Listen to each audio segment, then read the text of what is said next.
Well, speaking of spin, and this is bound to get the lefties spinning like a whirling dervish.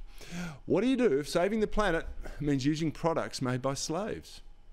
Well, if you're a hypocritical green evangelist, like John Kerry in the United States, he's the US climate czar who flies around a private jet to save the planet from those who can't afford private jets and are just looking for reliable and affordable electricity. Well, a little bit of slavery is a small price to pay for green dreams. Recently said that we're quoted saying we have other differences on human rights, but those that should not get in the way of something that is critical as dealing with climate. All coming out of the Xinjiang province, which we believe is using slave labor to create these renewable energy sources. How can you assure us or ensure that this quest that we're on, that slave labor coming out of China, where genocide is taking place as we speak, are never a part of the climate solution in the United States? You're absolutely correct. Ranking Member McCall, it is a problem. The Xinjiang province not only produces some of the solar panels that we believe are being, in some cases, produced in forced labor by Uyghurs. Well, at least he's acknowledged it, but where do our own green zealots stand? Well, it's hard to know because they don't like making hard decisions or being held accountable for their own hypocrisy. So this is the question for your next encounter with a rabid green. Should we empower the slavery and genocide business in a quest to go green?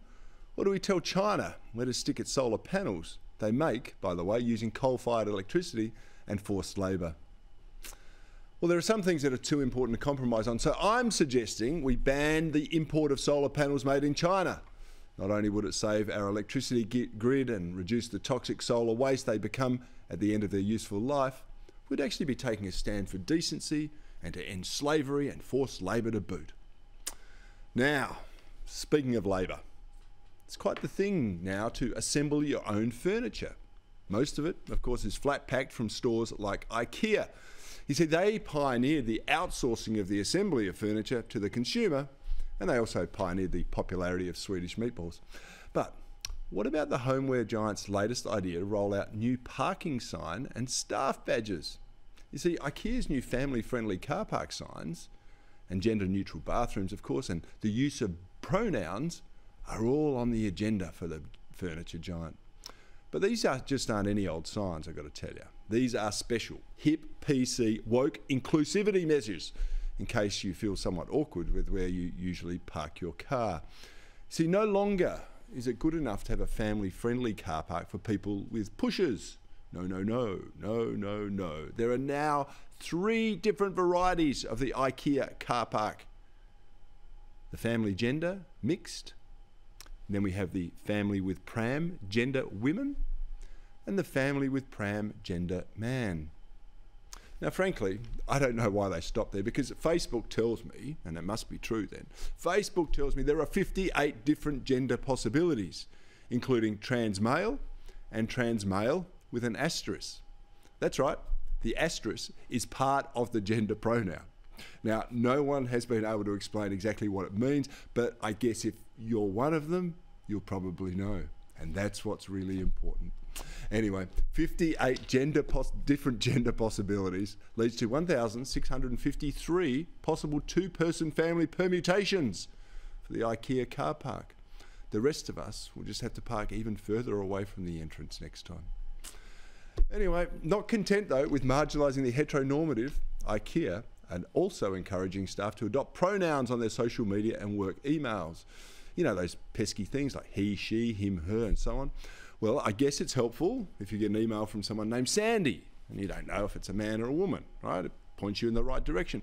But IKEA didn't say how many choices of pronouns they're actually going to be allowing. And this is a problem because his Instagram had 41 different options, like they had they, them, and it, its. How can a person be a they? But anyway, but apparently that wasn't enough for the woke mob.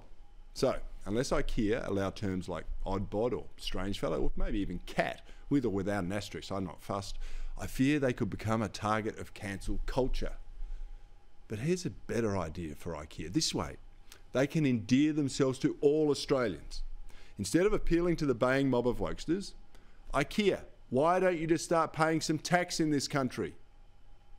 Year after year, you sell more than $1 billion of products to Australians, but you pay little or very little, no tax. In 2017, IKEA paid $289,000 in tax on $1.16 billion in sales.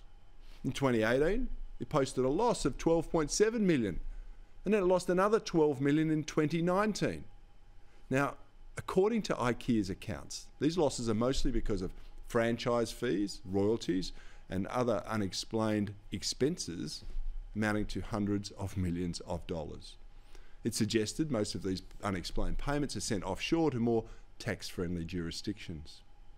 Between 2004 and 2014, there was more than $2 billion in these fees that were sent to the IKEA parent company in Europe. Little wonder they can afford to worry about repainting a few car parks.